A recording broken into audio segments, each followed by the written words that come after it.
Louvado seja o nome de Jesus. Hoje eu quero compartilhar com você alguns versículos da sequência do capítulo 15 de João, que nós começamos a meditar ontem. A partir do versículo 6, Jesus ele disse que quem não permanece nele é jogado fora, como um ramo imprestável e seca. Esses ramos são ajuntados num monte para serem queimados. Permanecer em Jesus é o segredo para dar frutos. Jesus, no versículo 7, começa a explicar o que é permanecer nele. Se você meditar no capítulo 15 de João, você vai entender o quão importante é darmos frutos. Os frutos não são dons, os frutos não são almas que nós ganhamos. Os frutos são as boas ações que a presença de Deus, o Espírito dele em nós, nos faz produzir. É o amor de Deus, é a bondade de Deus, a generosidade de Deus fluindo de dentro de seres que foram contaminados pelo mal. A natureza humana leva e pende o homem, puxa o homem para fazer o mal. Mas quando nós recebemos a Cristo, estamos em Cristo, nós conseguimos produzir frutos que é o que Deus deseja de nós. Ele não se contenta com aparência, mas ele se contenta com obras que glorifiquem o nome dele. Jesus diz no versículo 7 que se nós permanecermos nele e as palavras dele permanecerem em nós, nós podemos pedir o que quisermos e lhe será concedido. Foi exatamente isso que Jesus disse para os discípulos: se vocês permanecerem em mim, as minhas palavras permanecerem em vocês, vocês vão pedir o que quiserem e lhe será concedido. Em tempos como esse, que as pessoas ficam querendo muito que Deus responda às suas orações, onde as pessoas querem que Deus atenda a seus pedidos, Jesus contou aqui nessa palavra o segredo para ter uma oração atendida, para ter uma resposta de algo que você está buscando dele. O segredo é permanecer em Jesus. Não basta receber Jesus como seu Senhor e Salvador. Não basta ir na frente de uma igreja, entregar sua alma para Jesus, achar que agora você é crente porque você fez isso apenas. Não, tem que permanecer. Não basta receber a salvação, não basta receber o milagre, sentir a presença. Vivemos num tempo também onde as pessoas elas gostam muito da emoção, elas gostam de sentir. Elas precisam ter a experiência. Não é errado buscar ter experiência com Deus, mas a gente precisa entender que fé não é emoção. Fé é convicção. Fé é certeza, é razão. Estou sentindo, estou firme com Jesus. Não estou sentindo nada, continuo firme com Jesus. Porque eu creio nele, creio na sua palavra. Então se eu estou sentindo que Deus está comigo, amém, continuo firme adorando a Jesus. Mas se eu não estou sentindo que Deus está comigo, se eu não consigo sentir a presença de Deus na minha vida, o que eu vou fazer? Eu vou desanimar? Não, eu vou continuar firme. É a convicção, a certeza. Então Jesus falou: se vocês permanecerem em mim. E como eu permaneço? Ele explica logo na sequência: as minhas palavras precisam permanecer em você. As palavras de Jesus precisam entrar no nosso coração. Nós precisamos estudar as palavras de Jesus. A gente precisa conhecer as expressões, os dizeres de Jesus. Nós precisamos conhecer o que a Bíblia diz sobre Jesus. Precisamos permanecer nesse ensinamento, permanecer, continuar firme, não desviar dele nem para a direita e nem para a esquerda. Então, para ter as orações respondidas, nós precisamos permanecer na palavra de Deus. Se nós formos obedientes, as respostas virão. Se nós permanecermos, se formos obedientes, se ouvirmos a Deus, se buscarmos a direção de Deus como a palavra de Deus diz. A preparação do coração é do homem. Os planos vêm do coração do homem, mas a resposta é certa. Ela vem da boca de Deus.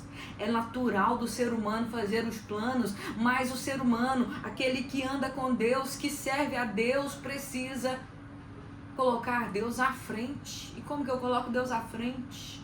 Eu oro, eu recorro à palavra, eu busco o conselho do Deus Todo-Poderoso. Eu não ando por mim mesma, eu não faço a minha própria vontade. Então, gente, isso é muito poderoso. Se eu permaneço em Jesus e as palavras de Jesus permanecem no meu coração, Eu posso pedir ao Pai o que eu quiser. Jesus falou, é o que quiser e lhe será concedido.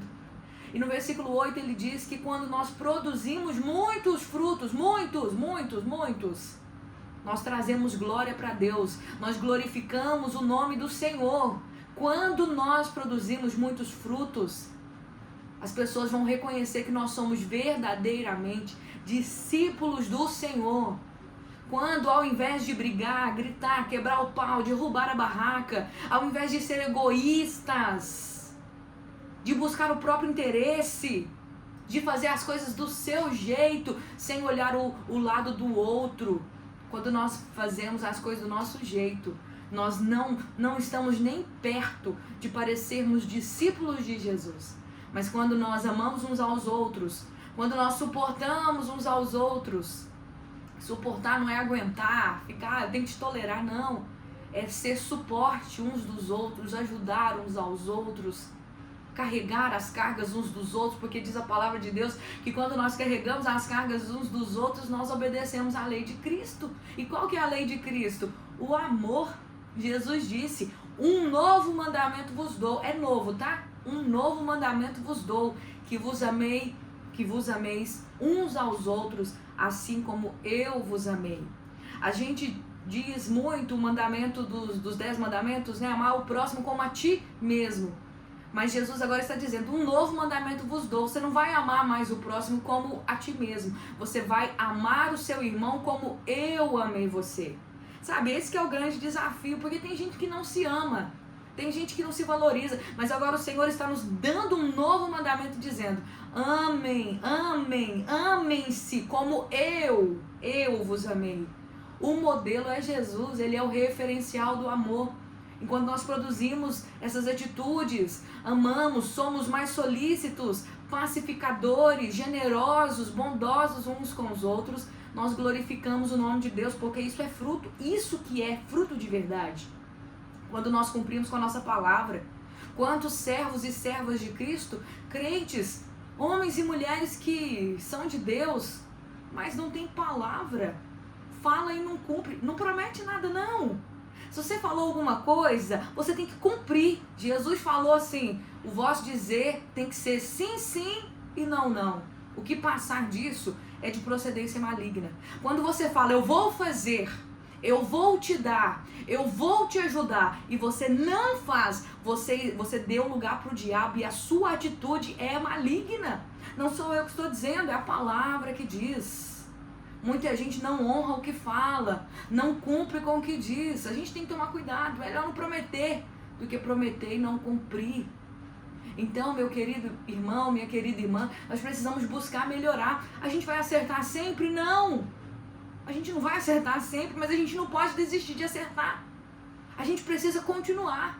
A gente precisa se perdoar uns aos outros pelas falhas uns dos outros e continuar seguindo, porque somos a igreja do Senhor. E quando ele vier buscar, ele vai buscar a sua igreja. Uma igreja que frutifica, uma igreja que permanece no amor de Deus. E Jesus continua dizendo no versículo 9 para finalizar. Eu os amei como o Pai me amou. Permaneçam no meu amor. O amor, ele une, ele quebra todas as diferenças. Ele cobre todas as diferenças. O amor é o elo perfeito. E a palavra fala que nós devemos nos revestir deste amor, que é o elo que une e que realmente faz com que todas as diferenças desapareçam. Jesus disse, eu amo vocês como o Pai me amou, então permaneçam no meu amor. Permanecer, gente, tem que ter muita coragem para permanecer. A gente tem que pelejar para permanecer. A gente não pode desistir de permanecer no amor do Senhor. Assim o mundo vai saber que somos discípulos de Jesus. Assim o mundo vai saber que verdadeiramente somos servos de Deus.